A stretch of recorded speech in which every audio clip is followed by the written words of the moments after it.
జోగులాంబ గద్వాల జిల్లా దాడిఘట్టంలో ముగ్గురు యువకులను రిమాండ్కు తరలించారు పోలీసులు. Gadwal new housing board colony సర్కిల్లో నిన్న రాత్రి మద్యం మత్తులో చాట్ బండిని ధ్వంసం చేశారు ముగ్గురు యువకులు. మధ్యప్రదేశ్కు చెందిన మంగల్ చాట్ బండి దగ్గర నిర్వాహకుడు యువకుల మధ్య వాగ్వివాదం జరిగింది. డబ్బుల విషయంలో గొడవ జరగడంతో చాట్ బండిని ధ్వంసం చేశారు యువకులు.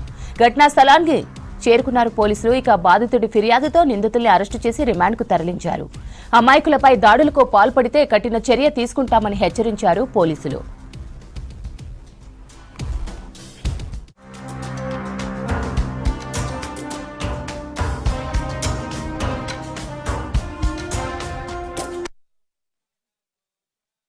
మెయిన్ రోడ్ మీద నుండి పానీపూరి బండి దగ్గరికి ఒక ముగ్గురు కొంచెం డ్రంకన్ కండిషన్లో వెళ్ళి అక్కడ వాళ్ళు పానీపూరి తిన్న తర్వాత సమ్ చేంజ్ విషయంలో పానీపూరి బండి అతనికి ఈ డ్రంకన్ కండిషన్లో ఉన్న ముగ్గురు ఉండే సోనుని, శశివర్ధన్ అని, నరసింహులు అని ముగ్గురు వెళ్ళారు. వీళ్ళు ముగ్గురు కూడా డ్రంకన్ కండిషన్లో ఉన్నారు.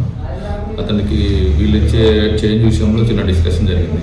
డిస్కషన్లో భాగంగా వీళ్ళు తాగిన మైకంలో పానీపూరి బండి పగలగొట్టడం, అక్కడ ఉన్న అమ్మాయిలను కూడా కామెంట్ చేయడం అనేది జరిగింది. దీని మీద కేసు రిజిస్టర్ చేసినాం. వాళ్ళ ముగ్గురిని కూడా మేము కోర్టులో ప్రొడ్యూస్ చేయడం జరిగింది.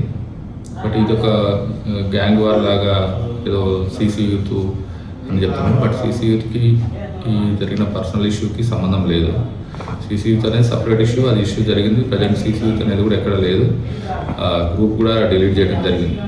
బట్ ఇదేదో గ్యాంగ్ వార్ లాగా చూపించడం కూడా కరెక్ట్ కాదు. అలాంటి ఇన్సిడెంట్లు అయితే ఎక్కడ లేవు. గ్యాంగ్ వార్ లాగా పోయి అందరు రైడ్ చేస్తారు అనేది మాత్రం లేదు. పర్సనల్గా వాళ్ళు తాగిన మైకులో జరిగిన గొడవ.